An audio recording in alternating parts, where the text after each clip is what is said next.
Students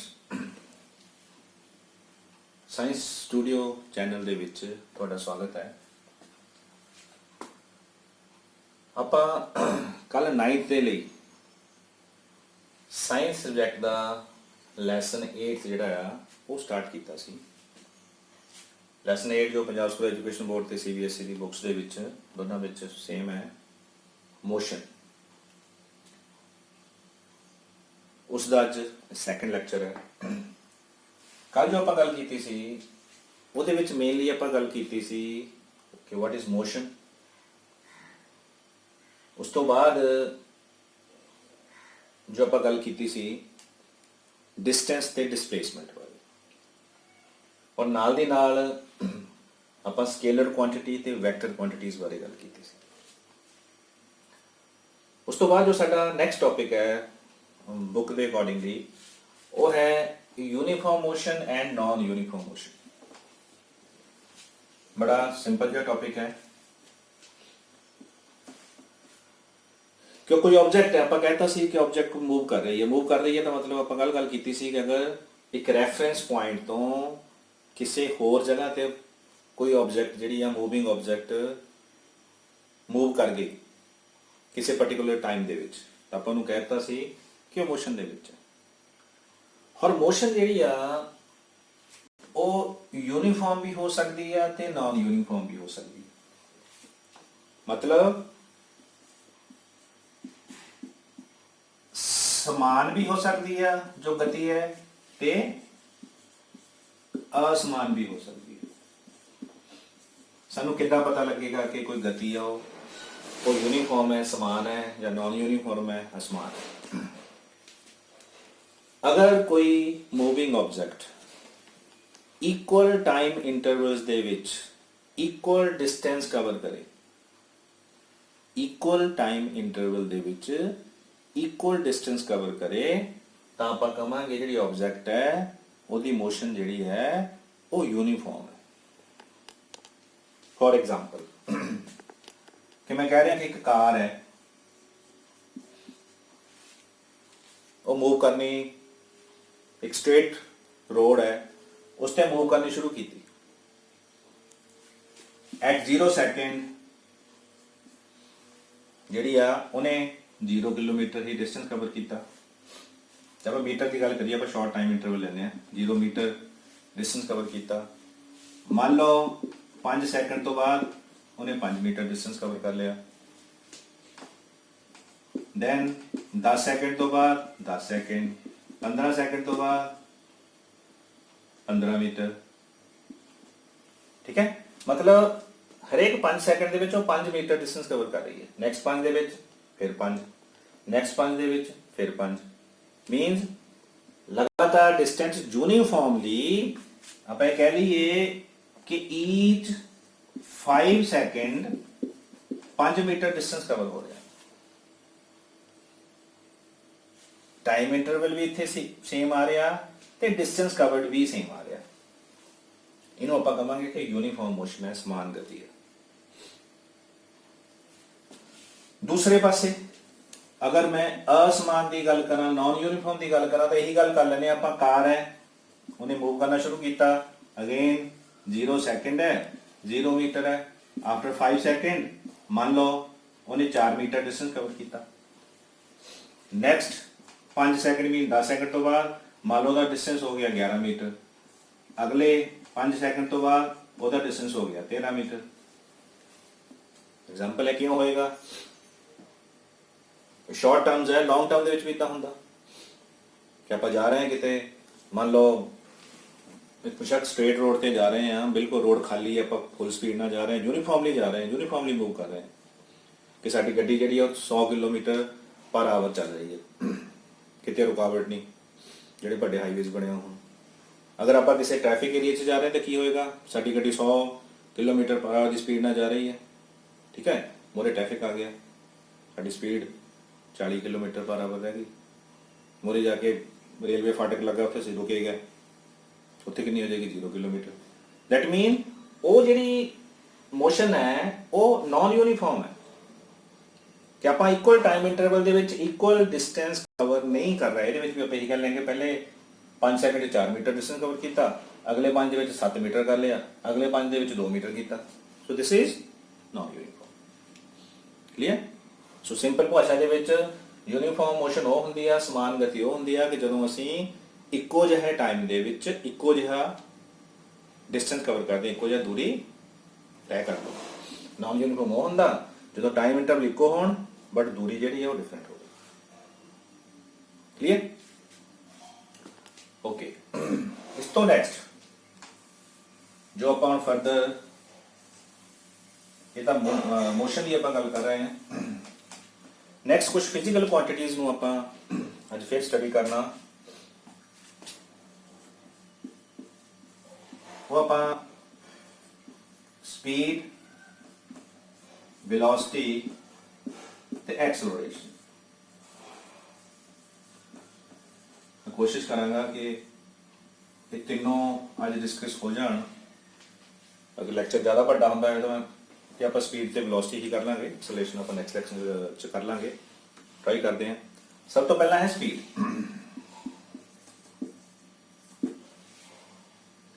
speed ਤੋਂ ਕੀ ਭਾਵ ਹੈ?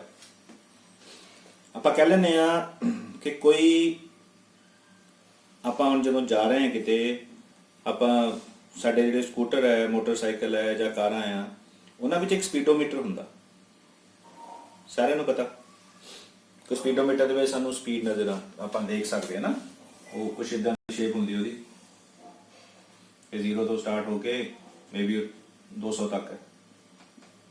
ਉੱਥੇ ਲਿਖਿਆ ਹੁੰਦਾ ਕਿਲੋਮੀਟਰ ਪਰ ਆਵਰ, ਔਰ ਵਿੱਚ ਇਹਦੇ ਕੋਈ ਅੱਜ ਕੱਲ੍ਹ ਤਾਂ ਡਿਜੀਟਲ ਮੀਟਰ ਆਉਣ ਲੱਗ ਪਏ, ਉਹਦੇ ਵਿੱਚ ਟੋਟਲ ਡਿਸਟੈਂਸ ਕਵਰਡ ਹੁੰਦਾ। ਇਹ ਜੋ ਉੱਪਰਲੀ ਸਕੇਲ ਹੈ ਉਹ ਸਾਨੂੰ ਦੱਸਦੀ ਆ ਕਿ ਕਿੰਨੀ ਸਪੀਡ ਨਾਲ ਸਾਡੀ ਗੱਡੀ ਮੂਵ ਕਰ ਰਹੀ ਹੈ। ਜੋ ਵਿੱਚ ਉਹਦੇ ਮੀਟਰ ਹੈ, ਇਹਦੇ ਨਾਮ ਹੈ, ਇਹਨੂੰ ਅਸੀਂ ਕਹਿੰਦੇ ਨੇ ਸਪੀਡੋਮੀਟਰ। ਇਹ ਜਿਹੜਾ ਵਿੱਚ ਹੈ ਉਹਨੂੰ ਅਸੀਂ ਕਹਿੰਦੇ ਨੇ ਓਡੋਮੀਟਰ। ਓਡੋਮੀਟਰ ਸਾਨੂੰ ਟੋਟਲ ਡਿਸਟੈਂਸ ਕਵਰਡ ਦੱਸਦਾ, ਸਪੀਡੋਮੀਟਰ ਸਾਨੂੰ ਦੱਸਦਾ ਕਿੰਨੇ ਰਫ਼ਤਾਰ ਦੇ ਨਾਲ ਆਪਾਂ ਜਾ ਰਹੇ ਹਾਂ।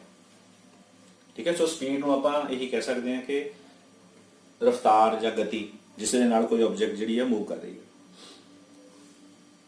ਸਪੀਡ ਤੋਂ ਸਾਨੂੰ ਇਹ ਪਤਾ ਲੱਗ ਜਾਂਦਾ ਕਿ ਕੋਈ ਆਬਜੈਕਟ ਹੈ ਹਾਊ ਫਾਸਟ ਔਰ how slow that is moving। ਕਿ ਕੋਈ ਆਬਜੈਕਟ ਹੈ ਉਹ ਕਿੰਨੀ ਤੇਜ਼ ਜਾਂ ਕਿੰਨੀ ਹੌਲੀ ਜਾ ਰਹੀ ਹੈ।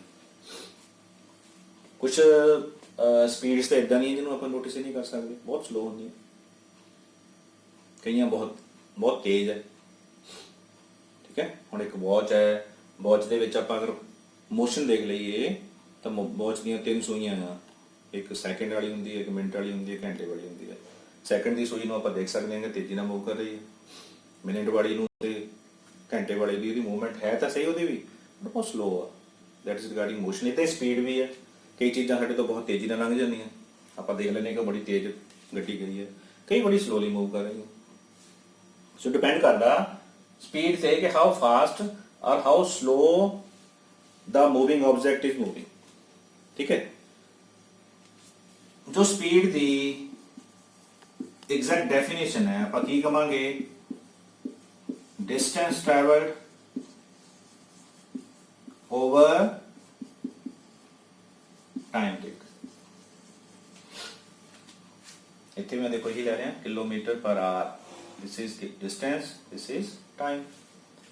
ਕਿ ਸਪੀਡ ਨੂੰ ਆਪਾਂ ਇਹੀ ਲਵਾਂਗੇ ਕਿ ਕਿਸੇ ਆਬਜੈਕਟ ਨੇ ਕਿਸੇ ਪਾਰਟਿਕੂਲਰ ਟਾਈਮ ਦੇ ਵਿੱਚ ਕਿੰਨਾ ਡਿਸਟੈਂਸ ਕਵਰ ਕੀਤਾ। this is simple speed। ਕੱਲ ਆਪਾਂ ਗੱਲ ਕੀਤੀ ਸੀ ਸਕੇਲਰ ਕੁਆਂਟੀਟੀ ਤੇ ਵੈਕਟਰ ਕੁਆਂਟੀਟੀ ਦੀ, ਉਹਨੂੰ ਵੀ ਆਪਾਂ ਇਹਦੇ ਵਿੱਚ ਡਿਸਕਸ ਕਰਾਂਗੇ ਫਰਦਰ ਵੈਲੋਸਿਟੀ ਨੂੰ ਡਿਸਕਸ ਕਰਕੇ, ਕਿ ਇਹਦੇ ਵਿੱਚ ਜੋ ਡਿਸਟੈਂਸ ਟਰੈਵਲ ਕਰ ਰਹੀ ਹੈ ਕੋਈ ਮੂਵਿੰਗ ਆਬਜੈਕਟ, ਉਹਦੀ ਸਾਨੂੰ ਡਾਇਰੈਕਸ਼ਨ ਨਹੀਂ ਪਤਾ, ਉਹਦੀ ਸਾਨੂੰ ਡਾਇਰੈਕਸ਼ਨ ਨਹੀਂ ਪਤਾ। ਕਿਸੇ ਪਾਸੇ ਵੀ ਇਹ ਆਬਜੈਕਟ ਜਿਹੜੀ ਆ ਉਹ ਮੂਵ ਕਰ ਸਕਦੀ ਹੈ, ਇੱਕ ਸਟ੍ਰੇਟ ਲਾਈਨ ਦੇ ਵਿੱਚ ਮੂਵ ਕਰ ਰਹੀ ਹੈ। ਠੀਕ ਹੈ? ਬਟ ਆਪਾਂ ਇਹਨੂੰ ਇਹਦੇ ਵਿੱਚ ਡਾਇਰੈਕਸ਼ਨ ਨੂੰ ਕੰਸੀਡਰ ਨਹੀਂ ਕਰਨਾ, ਆਪਾਂ ਸਿੰਪਲ ਕਹਾਂਗੇ ਕਿ distance travelled by an object and time taken.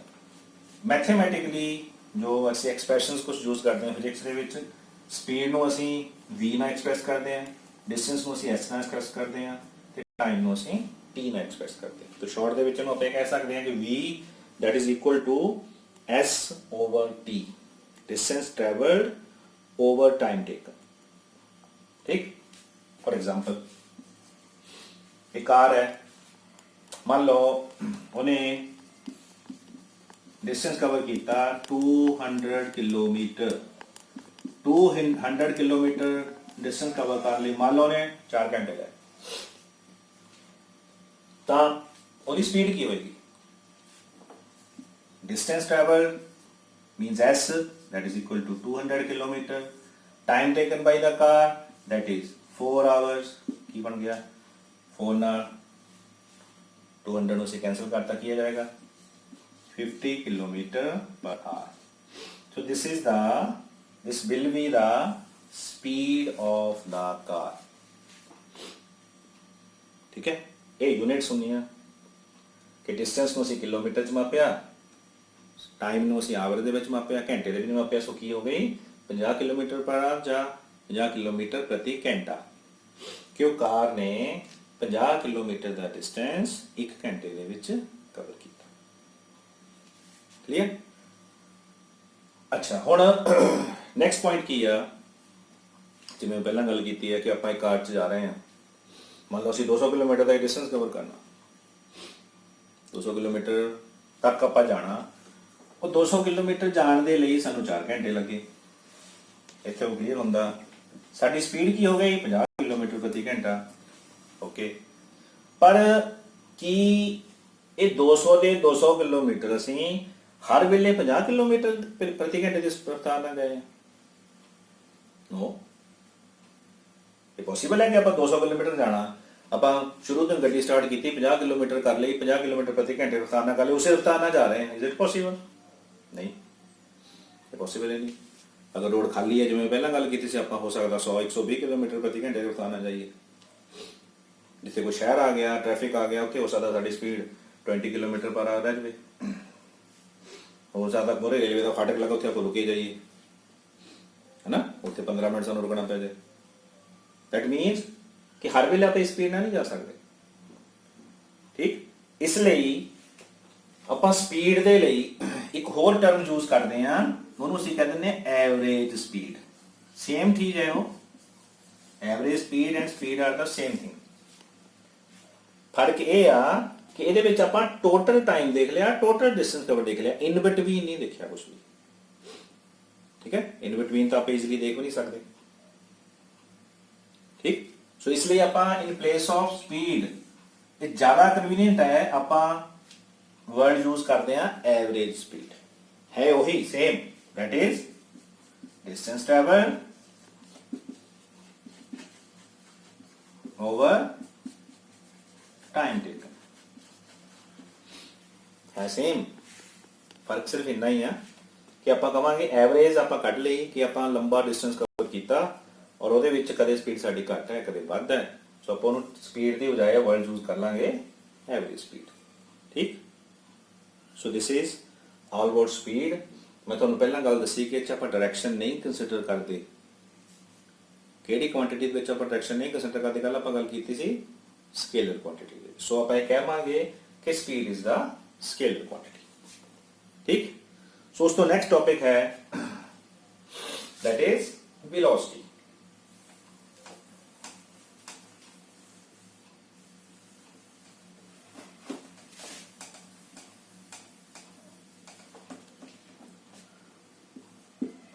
Velocity भी कॉन्सेप्ट ऑलमोस्ट जो स्पीड वाला ही आ वही आ, बट जिवें मैं पहला गल कीती सी, आप इहदे विच की कहना कि डिस्टेंस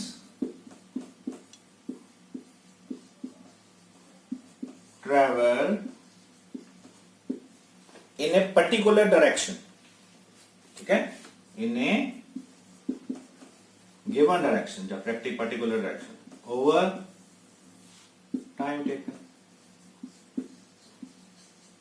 वैसे आम लाइफ दे विच आपां ये वर्ड नहीं यूज करते वेलोसिटी, ਆਪਾਂ ਮੋਸਟਲੀ ਸਪੀਡ ਯੂਜ਼ ਕਰਦੇ ਆ, ਕੋਈ ਬੜੀ ਸਪੀਡ ਨਾਲ ਜਾ ਰਿਹਾ, ਬੜੀ ਹੌਲੀ ਸਪੀਡ ਨਾਲ ਆ ਰਿਹਾ, ਹੈ ਨਾ।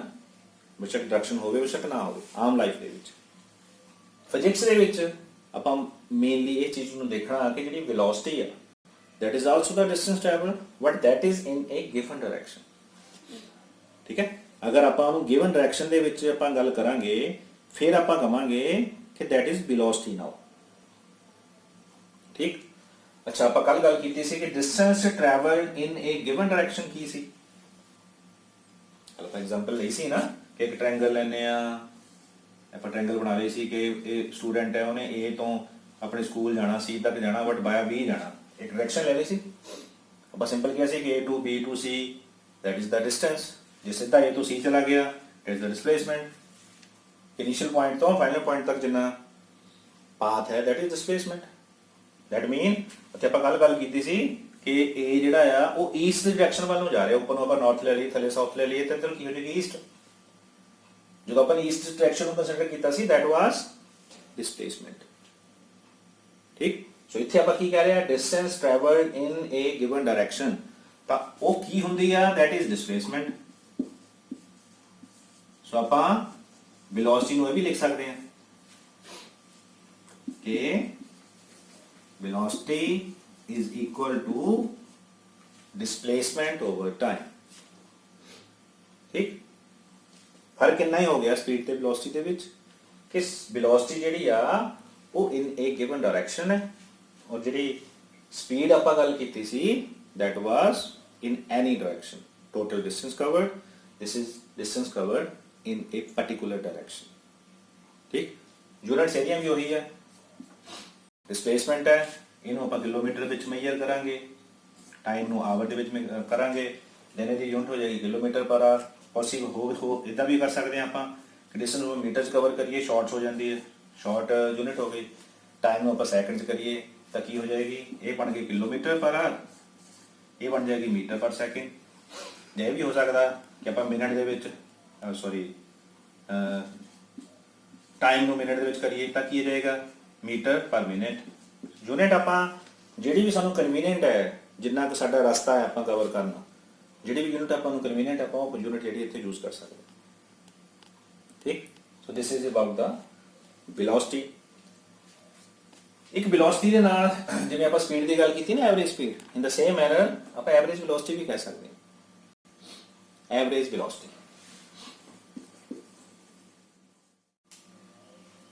ਸੋ ਵੈਲੋਸਿਟੀ ਨਾਲ ਲਿੰਕਡ ਟਰਮ ਹੈ ਇਹ average velocity. What is average velocity? Simple ਹੈ, ਦੇਖੋ ਵੈਲੋਸਿਟੀ ਆਪਾਂ ਦੇਖ ਰਹੇ ਹਾਂ ਕਿ ਡਿਸਪਲੇਸਮੈਂਟ ਓਵਰ ਟਾਈਮ। ਸਿੰਪਲ ਭਾਸ਼ਾ ਦੇ ਵਿੱਚ ਕਿ ਆਪਾਂ ਕਹਿ ਲਈਏ ਕਿ ਅਗਰ ਵੈਲੋਸਿਟੀ ਕਿਸੇ ਵੀ ਮੂਵਿੰਗ ਆਬਜੈਕਟ ਦੀ ਲਗਾਤਾਰ ਚੇਂਜ ਹੋ ਰਹੀ ਹੋਵੇ ਔਰ ਯੂਨੀਫਾਰਮ ਰੇਟ ਦੇ ਨਾਲ ਚੇਂਜ ਹੋ ਰਹੀ ਹੋਵੇ, ਇਹ ਨਹੀਂ ਕਿ ਕਦੇ ਬਹੁਤ ਜ਼ਿਆਦਾ ਘਟ ਗਈ ਕਦੇ ਬਹੁਤ ਜ਼ਿਆਦਾ ਵੱਧ ਗਈ, ਇੱਕ ਯੂਨੀਫਾਰਮ ਰੇਟ ਦੇ ਨਾਲ ਮੰਨ ਲਓ ਐਵਰੇਜ ਵੈਲੋਸਿਟੀ ਚੇਂਜ ਹੋ ਰਹੀ ਹੋਵੇ, ਤਾਂ ਜਿਹੜੀ ਐਵਰੇਜ ਵੈਲੋਸਿਟੀ ਆ ਉਹਨੂੰ ਅਸੀਂ ਅਰਿਥਮੈਟਿਕਲੀ ਦੱਸ ਸਕਦੇ ਹਾਂ ਕਿ ਜਿਹੜੀ ਐਵਰੇਜ ਵੈਲੋਸਿਟੀ ਹੁੰਦੀ ਆ that is equal to the initial velocity plus final velocity over 2। example to calculate average velocity ਆਪਾਂ ਮੈਂ example ਲੈ ਰਿਹਾ ਕਿ ਮੰਨ ਲਓ ਕੋਈ ਆਬਜੈਕਟ ਹੈ, ਉਹਨੇ ਆਬਜੈਕਟ ਨੇ ਮੂਵ ਕਰਨਾ ਸ਼ੁਰੂ ਕੀਤਾ, ਉਹਦੀ ਇਨੀਸ਼ੀਅਲ ਵੈਲੋਸਿਟੀ ਮੰਨ ਲਓ 10 ਮੀਟਰ ਪਰ ਸੈਕਿੰਡ। ਠੀਕ ਹੈ, ਬੋਡੀ ਨੇ ਮੂਵ ਕਰਨਾ ਸ਼ੁਰੂ ਕੀਤਾ, ਥੋੜੀ ਦੇਰ ਬਾਅਦ ਜਿਹੜੀ ਉਹਦੀ ਵੈਲੋਸਿਟੀ ਹੈ ਉਹ ਵੱਧ ਗਈ। ਠੀਕ, ਉਹ ਹੋ ਗਈ 30 metre per second.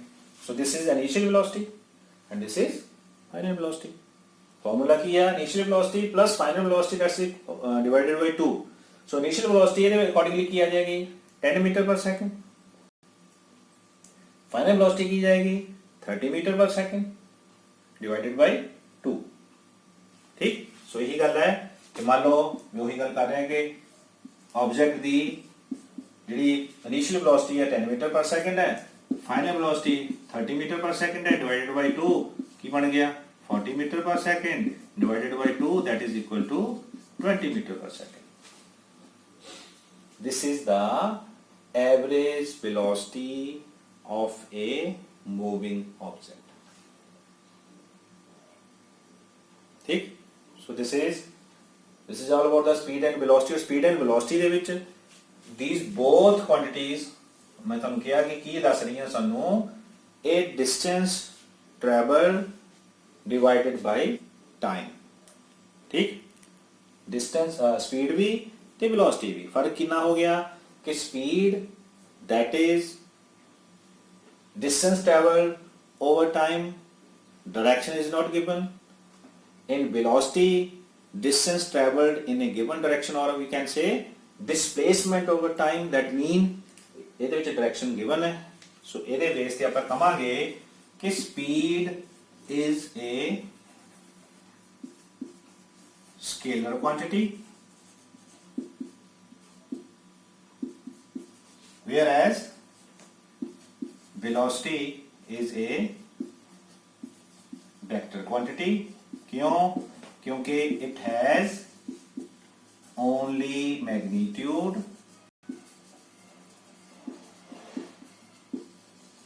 it has magnitude as well as direction. ठीक, सो डिस्टेंस ਨੂੰ ਅਸੀਂ ਸਪੀਡ ਨੂੰ ਅਸੀਂ ਸਕੇਲਰ ਕੁਆਂਟੀਟੀ ਕਹਾਂਗੇ ਤੇ ਵੈਲੋਸਿਟੀ ਨੂੰ ਅਸੀਂ ਵੈਕਟਰ ਕੁਆਂਟੀਟੀ ਕਹਾਂਗੇ, ਕਿਉਂਕਿ ਇਹਦੇ ਵਿੱਚ ਸਿਰਫ ਔਰ ਸਿਰਫ ਮਾਤਰਾ ਹੈ, ਕੁਆਂਟੀਟੀ ਹੈ ਕਿਸੇ ਦੀ, ਇਹਦੇ ਵਿੱਚ ਡਾਇਰੈਕਸ਼ਨ ਵੀ ਹੈ। ਠੀਕ, ਇਹਨੂੰ ਪੰਜਾਬੀ ਦੇ ਵਿੱਚ ਅਸੀਂ ਸਕੇਲਰ ਕੁਆਂਟੀਟੀ ਤੇ ਵੈਕਟਰ ਕੁਆਂਟੀਟੀ ਨੂੰ ਅਦਿਸ਼ ਰਾਸ਼ੀ, ਉਹਨੂੰ ਅਸੀਂ ਸਦਿਸ਼ ਰਾਸ਼ੀ ਕਹਿੰਦੇ ਹਾਂ। ਫਿਜ਼ੀਕਲ ਕੁਆਂਟੀਟੀ ਹੈ ਉਹ ਹੈ ਐਕਸਲਰੇਸ਼ਨ, ਪ੍ਰਵੇਗ। What is acceleration? कि कोई ऑब्जेक्ट है, मान लो वो मूव कर रही है, ਉਹਦੀ ਜਿਹੜੀ ਵੈਲੋਸਿਟੀ ਆ ਇਨਕਰੀਜ਼ ਕਰ ਰਹੀ ਹੈ, ਤਾਂ ਆਪਾਂ ਕਹਾਂਗੇ ਉਹ ਬੋਡੀ ਜਿਹੜੀ ਹੈ ਐਕਸਲਰੇਟ ਕਰ ਰਹੀ ਹੈ। ਦੇਖੋ ਆਪਾਂ ਕਿਤੇ ਜਾਂਦੇ ਆ ਜਾਂ ਆਪਣੀ ਕਾਰ ਹੈ, ਆਪਾਂ ਕਾਰ ਦੇ ਵਿੱਚ ਦੇਖ ਲੈਂਦੇ ਆ ਸਾਡੇ ਪੈਰ ਦੇ ਵਿੱਚ 3 ਲੀਵਰ ਹੈ ਨਾ, A B ਤੇ C। A ਨੂੰ ਆਪਾਂ ਕੀ ਕਹਿੰਦੇ ਆ? Accelerator. B is brake, C is clutch. Accelerator ਤੇ ਅਗਰ ਆਪਾਂ ਪੈਰ ਰੱਖਦੇ ਆ ਤਾਂ ਸਾਡੀ ਕਾਰ ਦੀ ਜਿਹੜੀ ਸਪੀਡ ਹੈ, ਵੈਲੋਸਿਟੀ ਆ, ਉਹ ਇਨਕਰੀਜ਼ ਹੋ ਜਾਂਦੀ ਹੈ। ਦੈਟ ਮੀਨ ਸਾਡੀ ਗੱਡੀ ਜਿਹੜੀ ਆ, ਸਾਡੀ ਕਾਰ ਜਿਹੜੀ ਹੈ ਐਕਸਲਰੇਟ ਹੋ ਗਈ, ਮਤਲਬ ਉਹਦੇ ਵਿੱਚ ਪ੍ਰਵੇਗ ਆ ਗਿਆ। What is acceleration? ਦੈਟ ਮੀਨ ਕਿ ਆਪਾਂ ਉੱਤੇ ਪੈਰ ਰੱਖਿਆ, ਸਾਡੀ ਵੈਲੋਸਿਟੀ ਚੇਂਜ ਹੋ ਗਈ। So acceleration is equal to change in velocity. ਕਿੰਨੇ ਟਾਈਮ 'ਚ ਹੋਈ? Over time taken. So this is acceleration. Change in velocity ਕੀ ਹੋਏਗੀ? ਜਦੋਂ ਐਕਸਲੇਟਰ ਦਬਾਉਣ ਤੋਂ ਬਾਅਦ ਜੋ ਸਾਡੀ ਕਾਰ ਦੀ ਵੈਲੋਸਿਟੀ ਹੋਗੀ, that is the final velocity. ਉਸ ਤੋਂ ਪਹਿਲਾਂ ਕਿੰਨੀ ਸੀ? Initial velocity. So change in velocity is equal to final velocity minus initial velocity divided by time taken. ਠੀਕ, ਸੋ ਇਹਨੂੰ ਅਸੀਂ ਫਾਰਮੂਲਾ ਇਹਦਾ ਹੈ, ਫਾਈਨਲ ਵੈਲੋਸਿਟੀ ਨੂੰ ਅਗਰ ਆਪਾਂ v ਨਾਲ ਹੀ ਨੋਟ ਕਰੀਏ, ਸਮਾਲ v ਨਾਲ, ਇਨੀਸ਼ੀਅਲ ਵੈਲੋਸਿਟੀ ਨੂੰ ਅਗਰ ਆਪਾਂ ਸਮਾਲ u ਨਾਲ ਕਰੀਏ, ਔਰ ਟਾਈਮ ਟੇਕਨ ਅਗਰ ਆਪਾਂ t ਨਾਲ ਕਰੀਏ, a is the acceleration. So this is the formula to calculate acceleration.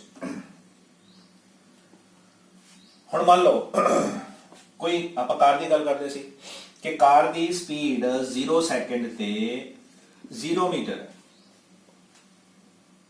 ਕਾਰ ਵਾਲੇ ਰੈਸਟ ਪੋਜੀਸ਼ਨ ਤੇ ਆ। ਆਪਾਂ ਕਹਿੰਦੇ ਹਾਂ ਮੰਨ ਲਓ ਆਫਟਰ 30 ਸੈਕਿੰਡ ਜਿਹੜਾ ਕਾਰ ਹੈ ਉਹਦੀ ਜੋ ਵੈਲੋਸਿਟੀ ਆ 30 ਮੀਟਰ ਹੋ ਗਈ। That mean कि this is the final velocity and this was initial velocity. मतलब ये अंतम वेग है ते ये पहला वेग, ठीक है, शुरुआती वेग है अकॉर्डिंग टू फॉर्मूला। अंतम वेग कितना आ? 30 मीटर पर सेकंड की स्पीड ना जो साडी कार है मूव कर रही है। इत्थे की सी 0 मीटर पर सेकंड ना। तो this is equal to 30 metre per second final velocity minus initial velocity was 0 metre per second over time taken was 0 second to 30 second 30 second. So what is the answer? 30 meter per second over 30 second. ये cancel हो गया. That means 1 meter. This second and this second square हो जाएगा. 1 meter per second square. कि ਜਿਹੜੀ acceleration है ਉਹਦੀ unit की हो जाती है metre per second square. Velocity जब गया मीटर पर सेकंड, यदि मीटर पर सेकंड स्केयर. ठीक, क्योंकि एक जड़ा टाइम है वो होर ऐड हो गया. मीटर पर सेकंड पहला velocity the over second, so metre per second square जी है. दैट मीन कि जी एक्सेलरेशन है 1 मीटर पर सेकंड स्केयर हो गई. ठीक है, कंटिन्यूसली ये गड्डी जी एक्सेलरेट कर रही आफ्टर 30 सेकंड ਇਹਦੀ ਐਕਸਲਰੇਸ਼ਨ ਹੋ ਗਈ. ਇਹ ਤਾਂ ਆਪਾਂ ਗੱਲ ਕਰ ਲਈ ਕਿ ਜਦੋਂ ਵੈਲੋਸਿਟੀ ਇਨਕਰੀਜ਼ ਹੋ ਰਹੀ ਆ. ਇੱਕ ਹੋਰ ਟਰਮ ਵੀ ਆਪਾਂ ਮੈਂ ਥੋੜਾ ਜਿਹਾ ਸ਼ਾਰਟ ਦੇ ਵਿੱਚ ਉਹਨੂੰ ਡਿਸਕਸ ਕਰ ਲੈਣਾ.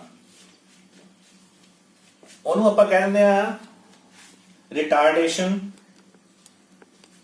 ਜਾਂ ਆਪਾਂ ਕਹਿ ਦਿੰਦੇ ਆ ਡੈਕਲੇਰੇਸ਼ਨ. ਠੀਕ,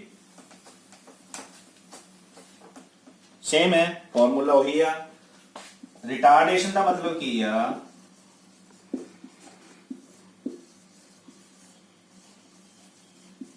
डेक्लेरेशन का मतलब की आ कि स्पीड घट रही है. रिटार्डेशन मीन रोकना. फॉर एग्जांपल ट्रेन जी स्टेशन तो चलती है, पहला चलती है, पहला रेस्पिरेशन होंगी, हौली हौली हौली वो स्पीड पकड़ती है, पहला बहुत स्लो होती है, फिर होर तेज हो जाती है, फिर होर तेज हो जाती है, बड़ी तेजी चल जाती है. That is acceleration.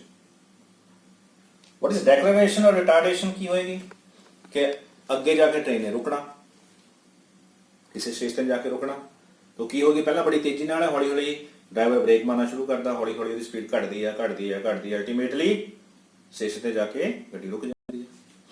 That mean उत्थे एक्सेलरेशन नहीं हुई, उत्थे डेक्लेरेशन हुई. Formula is same. हुण इहदे अकॉर्डिंगली मैं डेक्लेरेशन में कह दिंदा, मान लो वो ट्रेन है, उसकी स्पीड जी पहला 100 मीटर पर सेकंड सी. ठीक है, आफ्टर सम टाइम मान लो वो स्पीड जी 0 मीटर पर सेकंड हो गई, रुक गई आपकी गड्डी. कितने टाइम हुई, अब टाइम इंटरवल सानू देखना पेगा. ठीक है, टाइम इंटरवल जिहड़ा वो सानू देखना पेगा ओवर टाइम टेकन. ठीक है, ये मैं उल्ट कर गया. Final velocity 0 now, sorry final 0 हो गई. इनिशियल मान लो 100 सी है ना, ਆਪਾਂ ਕੰਸੀਡਰ ਇਹਨੂੰ 100 ਤੋਂ ਕਰਨਾ ਸ਼ੁਰੂ ਕੀਤਾ ਕਿ ਬਹੁਤ ਤੇਜ਼ੀ ਨਾਲ ਆ ਰਹੀ ਹੈ, ਦੈਟ ਇਜ਼ ਇਨੀਸ਼ੀਅਲ. ਉਸ ਤੋਂ ਬਾਅਦ ਅਲਟੀਮੇਟਲੀ ਆ ਕੇ ਰੁਕ ਗਈ, ਦੈਟ ਇਜ਼ 0. ਮੰਨ ਲਓ ਇਹਨੂੰ ਕੋਈ ਵੀ ਟਾਈਮ ਟੇਬਲ ਟੇਕਨ ਲੱਗਾ, ਮੰਨ ਲਓ ਇਹ ਸਾਰਾ ਕੁਝ ਹੋਣ ਦੇ ਲਈ ਉਹਨੂੰ ਮੈਂ ਕਹਿੰਦਾ 30 ਸੈਕਿੰਡ ਲੱਗ ਗਏ. एग्जांपल है. तो what is deceleration? -100 metre per second over 30 second. हम आप सॉल्व कर लीजिए. 3.3 metre per second square minus value आ गई. This is known as retardation और डेक्लेरेशन. ठीक, ਇਹਦੇ ਵਿੱਚ ਕੀ ਹੋ ਗਿਆ ਕਿ ਹੁਣ ਜਿਹੜੀ ਗੱਡੀ ਦੀ ਸਪੀਡ ਹੈ ਪਹਿਲਾਂ ਜ਼ਿਆਦਾ ਸੀ ਫਿਰ ਘਟ ਗਈ. this is not acceleration now, this is deceleration. ਜਾਂ ਆਪਾਂ ਇਹ ਵੀ ਕਹਿ ਲੈਂਦੇ ਆ ਨੈਗੇਟਿਵ ਐਕਸਲਰੇਸ਼ਨ. ਠੀਕ ਹੈ, ਉਹਦਾ ਫਾਈਨਲ ਵੈਲੋਸਿਟੀ ਜ਼ਿਆਦਾ ਹੋਏਗੀ, ਫਾਈਨਲ ਵੈਲੋਸਿਟੀ ਘੱਟ ਹੋਏਗੀ, ਇਨੀਸ਼ੀਅਲ ਵੈਲੋਸਿਟੀ ਜ਼ਿਆਦਾ ਹੋਏਗੀ. ਉਹਨੂੰ ਅਗਰ ਆਪਾਂ ਮੈਥਮੈਟਿਕਲੀ ਸੋਲਵ ਕਰ ਲਈਏ ਤਾਂ answer will be negative. That's why ਇਹਨੂੰ ਅਸੀਂ ਨੈਗੇਟਿਵ ਐਕਸਲਰੇਸ਼ਨ ਵੀ ਕਹਿ ਦਿੰਦੇ ਆ. This is positive acceleration. ਠੀਕ, तो ਇਸ ਤੋਂ ਅੱਗੇ ਆਪਾਂ ਨੈਕਸਟ ਲੈਕਚਰ ਦੇ ਵਿੱਚ ਡਿਸਕਸ ਕਰਾਂਗੇ. Thank you.